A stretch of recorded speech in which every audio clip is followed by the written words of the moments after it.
Hello mga ka-journey! Welcome back to my YouTube channel, Jen's Journey. Yan, mag-update tayo ngayon kung ano yung ginawa nila kanina. Ayan, pasok tayo dito sa may pinto. Wow, nakuha na yung yung niyog. Ayan, try ko. Yung puno ng niyog, nakuha na. Ito yung pinutol kanina. And, ewan ko dito kung kailangan pa tong anuhin. Ayan. Talagang bago pa yung puno ng niyog guys, kasi yan yung pag-renovate ng bahay ng auntie ko. Pinutol nila. At saka tapos na din dito nagbuhos. So, yan. Ito yung buhos nila kahapon. Tinanggal kanina. Tapos yung buhos nila kanina, itong tatlo. Ito. At saka ito. So kung makikita nyo kahapon sa vlog ko, dito may pinto to dito kahapon. Tapos dito din. Tapos nag-complain ako, pinatanggal ko siya kasi ayoko nang lagyan ng pinto dito kasi dito magiging ano na siya, lababo. Yung dito, dulo ng kwarto at saka hanggang dito. Gawin ko siyang lababo, dito hugasan. Tapos isa na lang yung pinto kasi maliit na yung space eh. Yung sala maliit na kung lalagyan pang dalawang pinto. So thankful naman ako sa karpentero, kay kuya. Actually sinabihan ko na siya. Kasi siguro nakalimutan niya, kaya ayan. So kanina pinaano ko siya. Pinatakpan ko dito. Dito nagdagdag ng kalahati. Tapos dito nag-cut ng konti kasi na-file na nila yun kapon. So ito yung magiging pinto. And dito magbutas ng para sa CR. Hanggang doon kasi yung natin, lote. So pwede nang dito paglabas pinto ng CR. Ganon, maliit lang naman ang CR, mga dyan lang at saka kasi lang naman. Yung CR naman kasi hindi yan panatambayan. Ayan. So dito, maliit lang. Okay na rin yan kasi lang tong bahay natin eh. Hindi naman ganun kalaki. And syempre, ayan. So, pinastop ko muna yung panday, karpentero kasi nag-ano lang naman ako sa sponsor. So, parang alanganin yung pagpapaano niya. So, pinatapos ko lang muna tong mga materyales na unang nabili.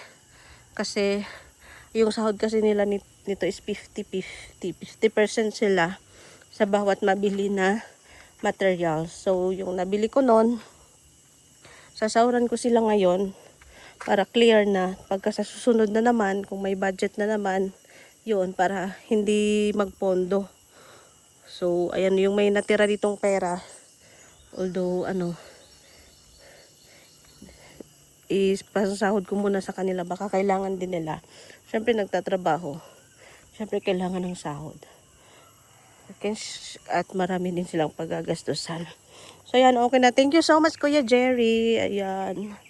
Wala siyang kanina nag-complain ako na pinatakpan ko dito. And syempre sa nagputol nito kay yung taga dyan yung kapatid ng may-ari. Ayan, pinutol. Talaga no. Tapos eto yung buhos nila. Grabe yung pinaputol-putol talaga yung niyog. Kano kayong bayad doon? Hindi ko pa napabayaran. Ayan yung buhos nila kanina. Tinapos lang nila, half day lang sa tapos umuwi na kasi wala nang gagawin. Wala nang materials. So, ayan. Yung buhos kanina. At saka eto. So, tatlo. Tsaka eto yung... sorry. Di pa ako madapa. So, eto yung kahapon. O, diba? So, maganda na. Konti lang o konti pa. Malayo pa yung paglalakbay. Siyempre, thank you so much sa ating sponsor. And, malalaman nyo rin kung sino siya. I-reveal ko pagkatapos nito. So, siyempre, wala nang semento dito. Ito yung lagay ng materials. Ubos na yung semento. Sakto talaga yung pag-estimate niya sa half. 30 sacks of cement. And then, pero, ito parang pang finishing yata to eh. Yun lang nagamit na buhangin. Pero may hollow block pa. Yung hollow block, sakto pa to. Ko doon. Ito, yung hollow block pa. Ito, di mo na to gibain. Kasi by next week, babalik naman sila eh. At saka yung sa kuryente. Oo, dyan man lang yan. So, yung mga gamit, dito pa rin. Ito yung tubig. Ganun lang din yung tubig, dito lang din. Ito yung sobra na hollow block. Pwede pa to. Bilhan ko ng semento. Pwede pa to bilhan ko ng semento kasi alanganin pag dito sa terrace. Pwede to bilhan ko ng semento kasi padagdag ko dun. Yan yung magiging lababo. Yan, kailangan medyo mataas yung pile ng semento dyan. Siguro magdagdag ng magdagdag ng 3 file yata. O, para mataas siya. Para pag may pagkakataon na i-tile siya.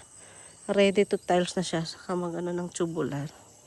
O, may semento pa din dito. So, hinihintay lang din yung pag-deliver ng lupa. Kasi panay ulan dito araw at gabi. Umuulan. Kaya hindi ma-deliver yung lupa kasi John, malambot doon. Oh. Yung daanan ng truck, malambot. Di makadaan.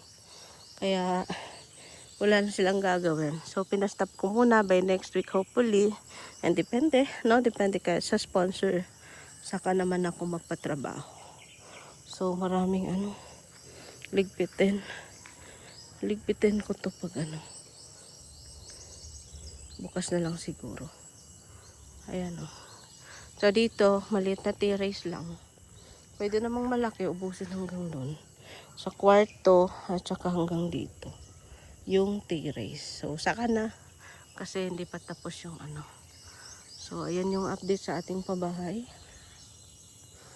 And, magastos. Talagang magastos. Di biro ang gastos. Ayan. So, ngayon pupunta ako doon sa nagputol ng niyog. Kasi, magbabayad ako. Kung magkano yung bayad. Kung magkano yung niya. Magkano yung bayad doon sa pagputol yan. So, ayan. So, sa mga hindi pa po nakasubscribe ng aking channel, please subscribe just join and click the notification bell para lagi kayong updated sa aking mga upload. And of course guys, don't skip ads. Ayan, thank you for watching everyone. Ayan, ako mag-ikot-ikot dito ako sa taas. Tcharam! Di ba? Excited lang. Excited matapos. So, ayan. Ayan. Time check is 4 p.m. Diba? Ganito ang buhay dito, tahimik. Kasi malayo sa mga marites. Joke lang guys. Ang mabait ng mga kapitbahay dito. So bye bye everyone.